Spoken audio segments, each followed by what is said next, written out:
Assalamualaikum warahmatullahi wabarakatuh. Nama saya Ria Sadewo, absen 25 kelas 12 IP 1. Sini saya ingin menjelaskan tentang bab 1, pelanggaran hak dan pengingkaran kewajiban warga negara.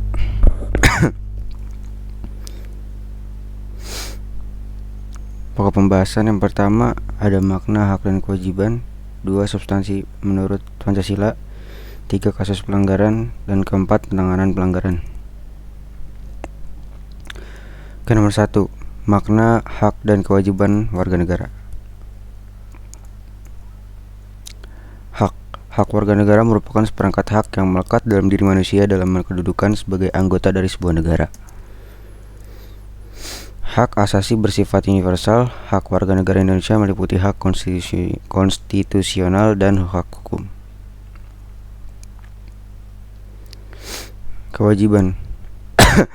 Kewajiban warga negara dapat diartikan sebagai tindakan atau perbuatan yang harus dilaksanakan oleh seseorang warga negara sebagaimana diatur dalam ketentuan perundang-undangan yang berlaku dengan penuh tanggung jawab.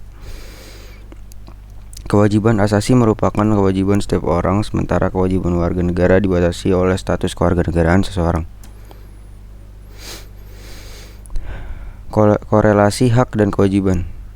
Hak dan kewajiban warga negara merupakan dua hal yang saling berkaitan. Keduanya memiliki hubungan kausalitas. Hak dan kewajiban sebagai warga negara tidak dapat dipisahkan karena bagaimanapun dari kewajiban itulah muncul hak dan begitupun sebaliknya.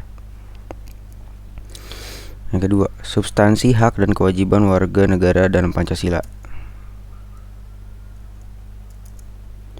Pancasila merupakan ideologi yang mengedepankan nilai-nilai kemanusiaan. Pancasila menjamin hak asasi manusia melalui nilai-nilai yang terkandung di dalamnya. Dapat dikategorikan menjadi 3, yaitu nilai dasar, nilai instrumental, dan nilai praktis. Di sini Pancasila ada 1, ketuhanan yang Maha Esa, 2, kemanusiaan yang adil dan beradab, 3, persatuan Indonesia, 4, kerakyatan yang dipimpin oleh hikmat kebijaksanaan dalam permusyawaratan perwakilan, serta yang kelima, keadilan sosial bagi seluruh rakyat Indonesia. Dalam nilai dasar sila-sila Pancasila.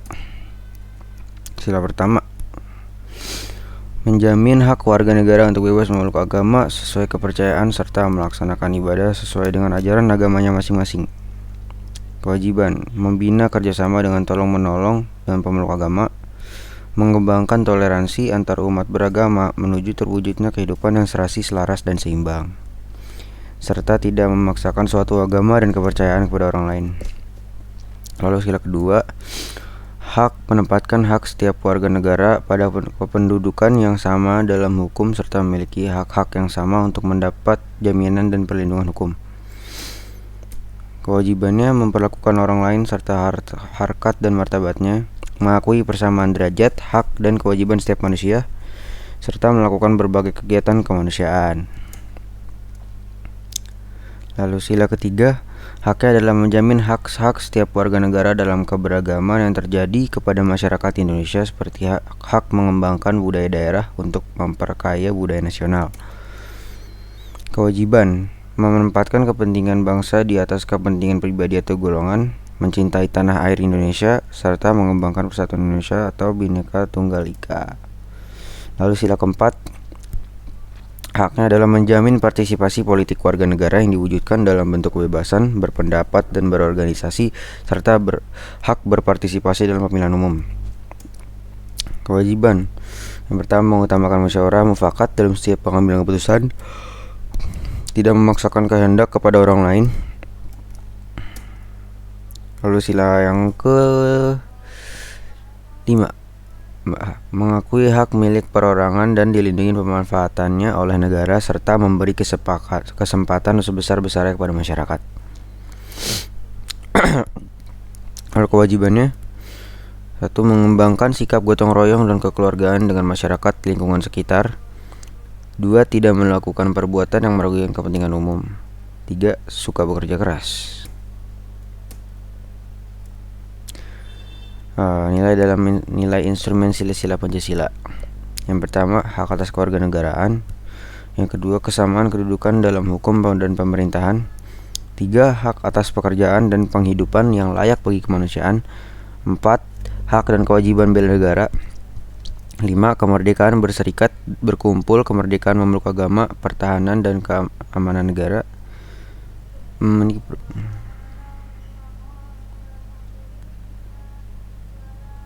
Ke-7. Pertahanan dan keamanan negara. Ke-8. Hak mendapat pendidikan. 9. Kebudayaan nasional Indonesia. 10. Perekonomian nasional. Dan 11. Kesejahteraan sosial.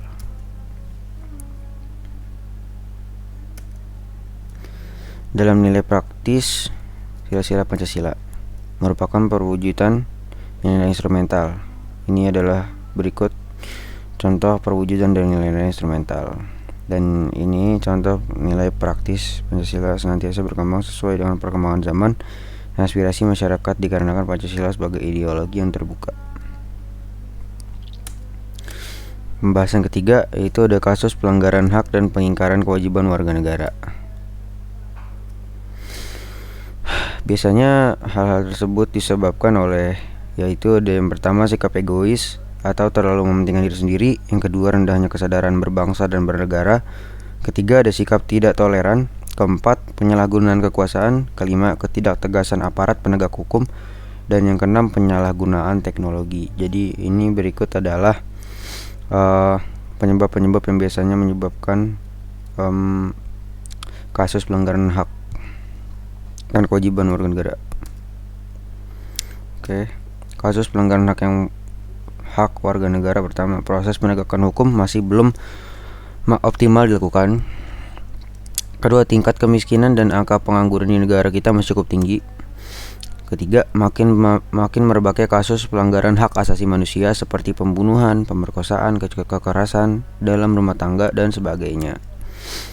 Keempat, masih terjadinya tindakan kekerasan mengatasnamakan agama, misalnya penyerangan tempat peribadatan, angka putus sekolah yang cukup tinggi, pelanggaran hak cipta, dan kasus pengingkaran kewajiban warga negara.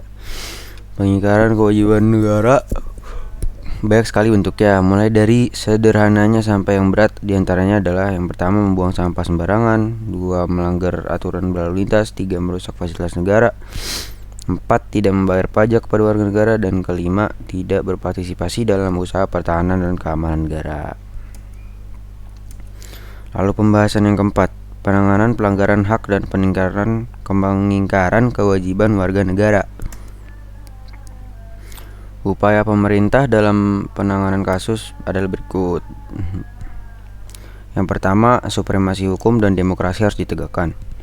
Yang kedua, mengoptimalkan peran lembaga-lembaga selain lembaga tinggi negara yang berwenang dalam penegakan hak dan kewajiban warga negara. Yang ketiga, meningkatkan kualitas pelayanan publik.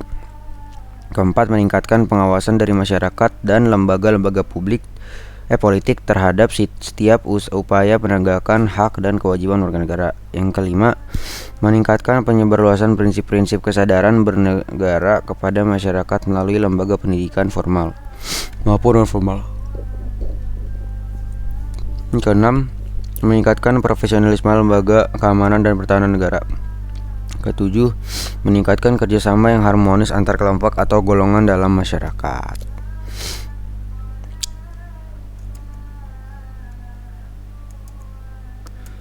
Lalu ada membangun partisipasi masyarakat dalam pencegahan terjadinya pelanggaran. Sebagai warga negara dari bangsa dan negara yang beradab, sudah sepantasnya sikap dan perilaku kita mencerminkan sosok manusia beradab yang selalu menghormati keberadaan orang lain. Sikap tersebut bisa kita terapkan dalam perilaku di lingkungan keluarga, sekolah, masyarakat, bangsa, dan negara, maupun alam-alam yang lainnya. Oke, sekian dari saya. Mohon maaf atas kelebihan dan kekurangannya. Wassalamualaikum warahmatullahi wabarakatuh. Bye-bye.